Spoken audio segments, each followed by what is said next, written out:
नजर डालते हैं आज के विस्तारित समाचारों पर। असम के मुख्यमंत्री हिमंत बिस्वा शर्मा के हाथ पकड़कर अरुणोदय प्रकल्प के 3.00 प्रारंभ किया गया। बोड़खला गांव पंचायत क्षेत्र में दोपहर 12 बजे बोड़खला गांव पंचायत कार्यालय प्रांगण में अरुणोदय सुविधा भोगियों के लिए नए तौर पर कार्यक्रम शुभारंभ किया गया। इस दिन का सभा परिचालना किया बोड़खला जीपी के जीआरएस पूर्णा रंजन बर्मन, बोड़खला जीपी के भूतपूर्व जीपी सभापति कंगन चक्रवर्ती, बोड़खला जीपी के सभापति निहार रंजन दास, जीपी के एपी सदस्य शिबू चंद्र दास तो दूसरे हस्तिगण की मौजूदगी में इस दिन आनुষ্ঠাनिक तौर पर इसका शुरुआत किया गया। बाद में शिवसागर क्षेत्र में बाढ़ में मारे गए लोगों के स्मरण में 1 मिनट का मौन भी पालन किया गया। आखिरकार एक बार फिर से हिमंत बिस्वा शर्मा की ओर से अरुणोदय प्रकल्प चालू होने पर महिलाओं में खुशी की माहौल देखने को मिल रही है।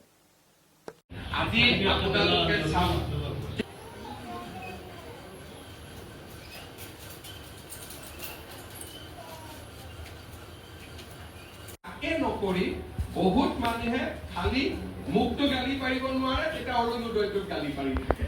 এই কথাটো মই মানুহক অনুৰোধ কৰিম যিসকলে অৰুণোদয়ক বেয়া পায়।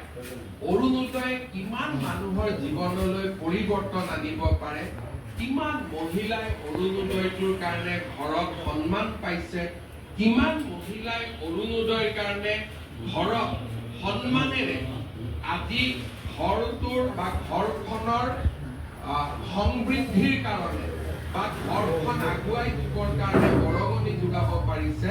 হওয়ার কারণে যেটা একটু আগে আমাদের হেমন্ত মুখ্যমন্ত্রী বলেছেন যে নাম ছিল আপনাদের যে কোনো কেউ নাম হয়তো আছে, অ্যাকাউন্ট নাম্বার আমার দেওয়া হয়েছে। তো আমার নামে আমি জানি আমার লিস্টে নাম এসেছে, আমার নামে অরুণোদয় আছে, কিন্তু অথচ আমার ব্যাংকে গিয়ে দেখছি আমার অরুণোদয় টাকা ব্যাংকে ঢুকছে।